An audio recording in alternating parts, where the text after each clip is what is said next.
Buenos días, buenas tardes y buenas noches, dependiendo a qué hora y lugar esté viendo el video. Este es el video número 4 del minicurso de dibujo básico, y en este episodio seguiremos subiendo el nivel de dificultad. Por eso espero que hayan realizado todos los ejercicios hasta el momento. La teoría de hoy será luz, sombra y explicaremos las diferentes graduaciones de lápices de grafito. La información está bastante sintetizada y no profundiza mucho en el tema de luces y sombras, para que sea más fácil de entender y no se compliquen tanto. Con esta información será suficiente para que empiecen a dibujar, pero es importante que investiguen más a detalle. Como siempre, se dejarán los enlaces para que puedan estudiar más a fondo. Empecemos con lo fácil, y eso es la graduación de los lápices de grafito.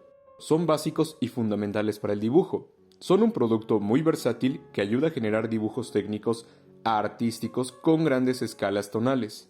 Los lápices se dividen en grados o graduaciones según su dureza u oscuridad. Según su clasificación, existen los lápices H y significa hard, o en español duro. También se les denomina lápices duros. Estos por lo general se dividen de la siguiente manera: 9H, 8H, 7H, 6H, 5H, 4H, 3H, 2H y H.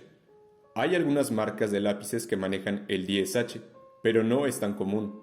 Entre más grande el número, es más claro el tono.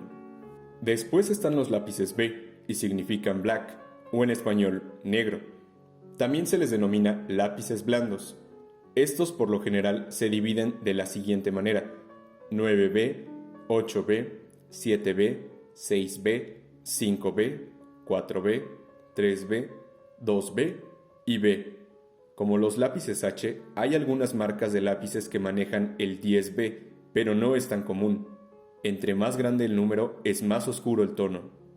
Por último, existen dos lápices que están en medio de los lápices H y los lápices B.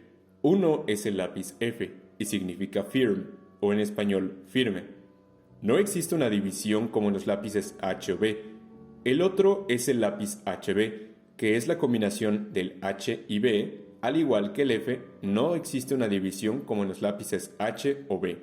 Ya que sabemos las diferentes graduaciones de los lápices, hay que saber en qué situación usarlos y todo dependerá del trabajo que vayamos a realizar. En ocasiones bastará por escoger una gama, mientras que para otro tipo de trabajos es necesario combinar lápices B y H. Los lápices duros son especialmente útiles para labores de precisión, ya que podemos afilar su mina para conseguir trazos muy finos sin miedo a que se quiebre. Del mismo modo, son unos lápices con un trazo muy limpio y muy afinado. Por eso los lápices H se utilizan sobre todo en dibujo técnico. En el dibujo artístico, podemos usarlos para añadir ciertos detalles de precisión y dar los últimos retoques. También son una buena opción cuando buscamos un tono muy claro, aunque ha de tenerse cuidado y no ejercer mucha presión para no dañar el papel. Los lápices B se pueden ocupar para altos contrastes, sombras y difuminar por su punta blanda.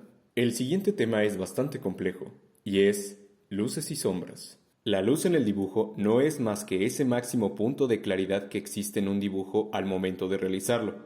Gracias a ella se pueden observar los colores y texturas de los diversos objetos de la naturaleza. La sombra en el dibujo, por otra parte, no es más que la variación de luz o ausencia de luz. Se destaca en aquellos lugares donde la luz que se requiere agregar al dibujo no debería llegar. La técnica que combina las luces con las sombras se denomina claroscuro. El claroscuro no es más que la sensación de volumen producido por el juego de luz y de sombra sobre los objetos. Antiguamente se utilizaba como un estudio previo para dar color a las pinturas y para el estudio minucioso en los pliegues de vestiduras o ropas. Además de la luz y la sombra, existen los medios tonos. Estos no son más que esos tonos que están intermedios entre la máxima luz y la sombra más oscura. A la hora de dibujar y pintar, tenemos que tener en cuenta estas características de la luz para que nuestras imágenes tengan coherencia. Independientemente de nuestro estilo, un buen uso de la luz y las sombras es fundamental en pintura y dibujo. Eso fue toda la teoría del video.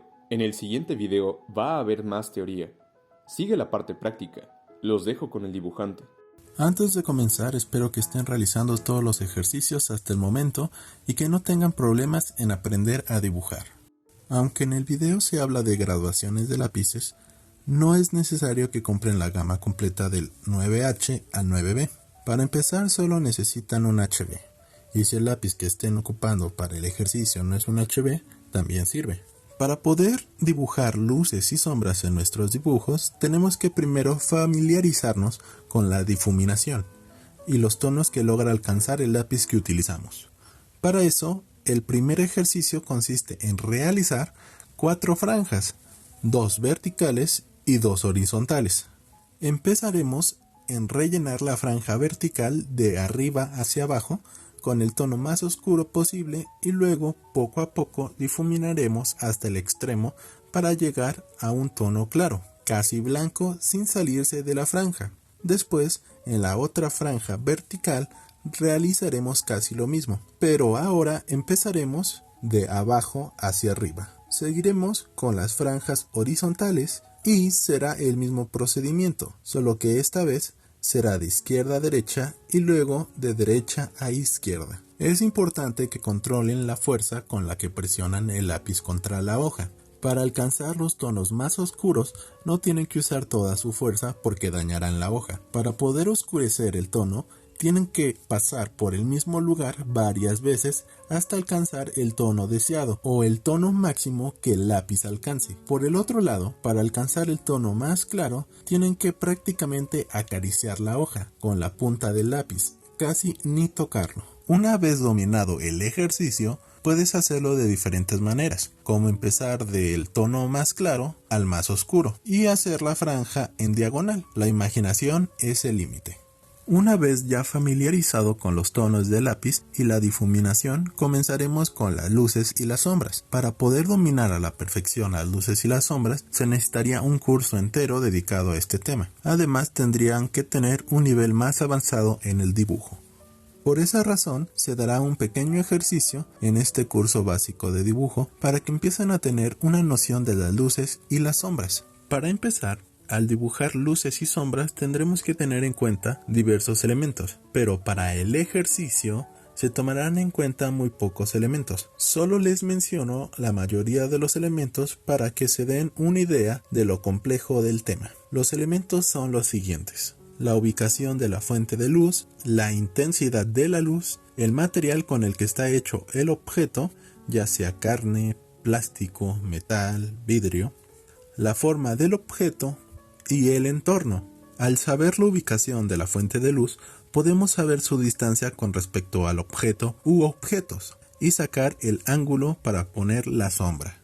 Al saber la intensidad de la luz, podremos saber los tipos de sombras y luces que tenemos que dibujar, ya que no es lo mismo la luz del sol que la de una vela. Además, que generan diferentes sombras.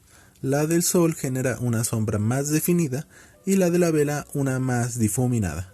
Al saber el material con el que está hecho el objeto y su forma, podremos saber las formas de las sombras, las partes que están iluminadas y las no iluminadas, la cantidad de luz directa y reflejos, ya que si está hecho de metal, dibujaremos altos contrastes y reflejos, pero si está hecho de plástico, no brillante, apenas necesitaremos poner brillo. Al saber el entorno, podremos saber si hay alguna luz indirecta o de rebote, y si tenemos que sobreponer sombras o alterarlas, ya que si el lugar es un lago o con muchos reflejos, habrá más luces y las sombras se verán alteradas y se generarán nuevas sombras. Una vez mencionado todos esos elementos, el ejercicio consiste en imaginar que la fuente de luz es el sol y dibujar la silueta de la sombra que genera.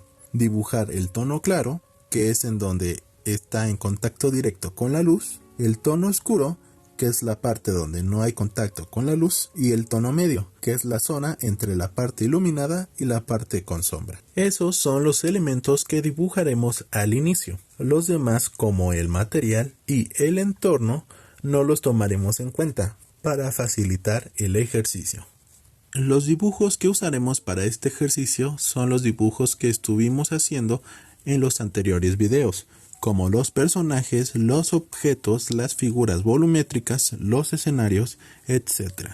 Una vez decidida la posición de la luz, imaginaremos en dónde deberían estar los elementos pedidos en el ejercicio, y luego los dibujaremos. Recuerden que la fuente de luz, que en este caso es el sol, puede estar a la derecha, izquierda atrás del objeto, adelante del objeto, lo importante es cambiar la posición de la luz. Empiecen primero con las figuras volumétricas, después con los objetos, luego con los personajes y al último con los escenarios. Si terminan de poner luces y sombras a todos los dibujos de los anteriores ejercicios, hagan más para seguir practicando. Este ejercicio no tiene en cuenta todos los elementos que requieren las luces y las sombras, solo es lo básico.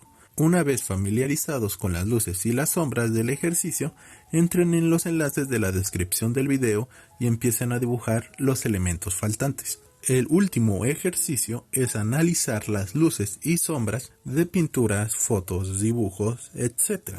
y entender el por qué están esas luces y sombras, qué las genera y cuáles son los elementos que le afectan.